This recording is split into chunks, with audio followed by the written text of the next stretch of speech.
pearls of wisdom, gentle and true, guiding the heart in all that we do.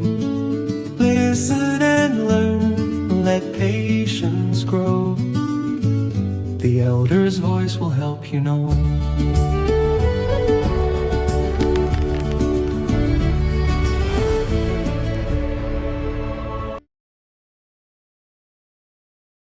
I still remember the days when I was completely glued to my electronic gadgets.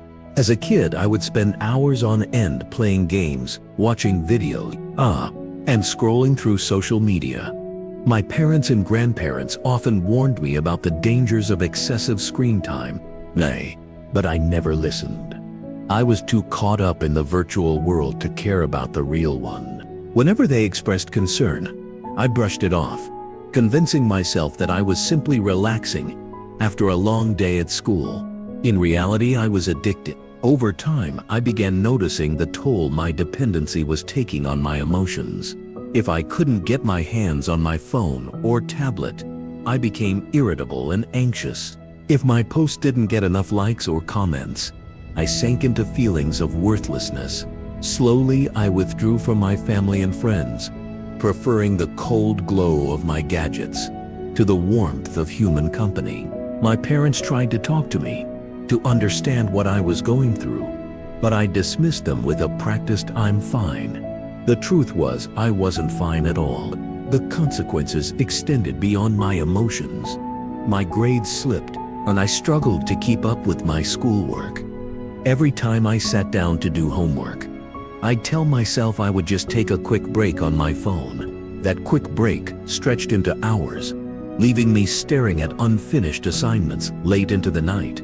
Teachers scolded me, reminding me to focus. But I couldn't. The pull of the screen was stronger than my willpower. Physically, I was deteriorating too. Headaches from staring at bright screens became normal. My eyes ached, and fatigue followed me everywhere. My parents encouraged me to go outside and play sports, but I refused, claiming I was too tired when in truth I was simply too attached to the virtual world. One afternoon, my grandparents came to visit. They were alarmed at how withdrawn I had become. My grandmother especially noticed how I avoided conversations, hiding behind the safety of a screen. She didn't scold me or raise her voice. Instead, she watched me quietly, her face a mixture of concern and patience. Later that week, she asked me to sit with her in the backyard. It was a warm summer afternoon. The flowers were in full bloom, and a gentle breeze stirred the air. My grandmother looked at me for a long moment before speaking. "I've been noticing," she said softly, "that you've been spending way too much time on your gadgets. It worries me." Her words struck something deep inside me. I felt guilt, shame, and the realization that she was right. For the first time, I could see that my addiction wasn't harmless. It was hurting me and the people who cared about me. That conversation was my turning point. At first, I resisted change. Putting down my gadgets felt almost impossible. But with my grandmother's encouragement, I began with small steps. I limited my screen time, taking short breaks to walk around the block or shoot hoops in the driveway. At first, it felt like withdrawal. I was restless and impatient, but slowly I began to feel something I hadn't felt in a long time: freedom. The more I disconnected from my devices, the more I reconnected with life. I noticed the fresh air filling my lungs on evening walks. I laughed more with my family during dinner conversations. I began sleeping better, my mind no longer buzzing with endless notifications. School also started improving.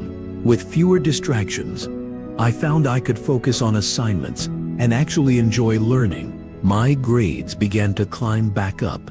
Then I felt a sense of pride and confidence I hadn't felt in months. But the greatest change came in my relationships. I had been pushing away my family, yet they welcomed me back with open arms. I started reconnecting with friends I had neglected. We spent afternoons playing basketball, telling stories, and laughing until the sun went down. It amazed me how much I had missed by hiding behind a screen. Of course, the journey wasn't without challenges. There were nights when I wanted to retreat back into endless scrolling, using screens as an escape from stress. But every time I felt the temptation, I remembered my grandmother's gentle words. I reminded myself of the joy I felt when I was outdoors, when I was truly present. Those reminders gave me strength. My grandparents also shared their own stories. My grandfather told me about his childhood, how he and his friends would invent games and play outside until the streetlights came on.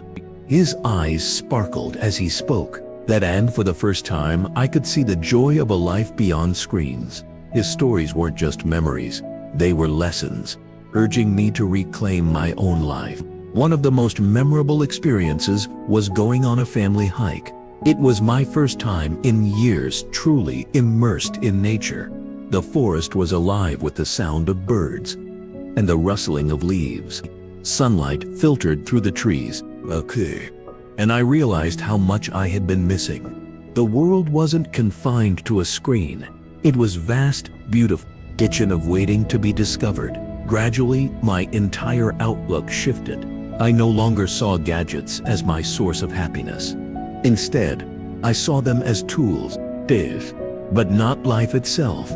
I realized that real joy came from balance, from talking face to face, from moving my body, from appreciating nature, from learning and growing alongside others. My grandmother noticed the change. One evening she smiled at me and said, "I'm proud of you. You're starting to live again."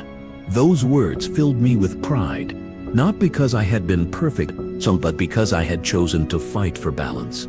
I won't pretend that I completely gave up gadgets. They're still part of my life, but in moderation. The difference is that I no longer let them control me. I control how I use them. Looking back, I realize my gadgets had never been the problem. The problem was the way I used them to escape, to numb myself, to replace real connection. Once I learned to face life, instead of running from it, everything began to change. The journey taught me several lessons: that discipline brings freedom, that balance is possible, and that listening to those who love us can open doors we never thought existed.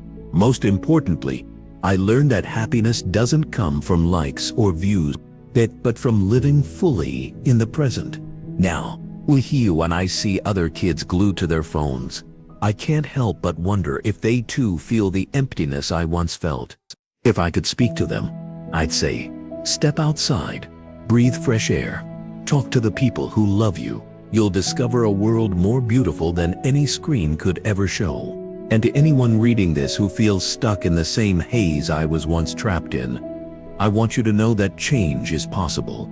You don't have to quit cold turkey. Start small, take short breaks, go for a walk, listen to the stories of your elders, because they've lived through life without the distractions we face today. Their wisdom is a guide, if only we choose to hear it.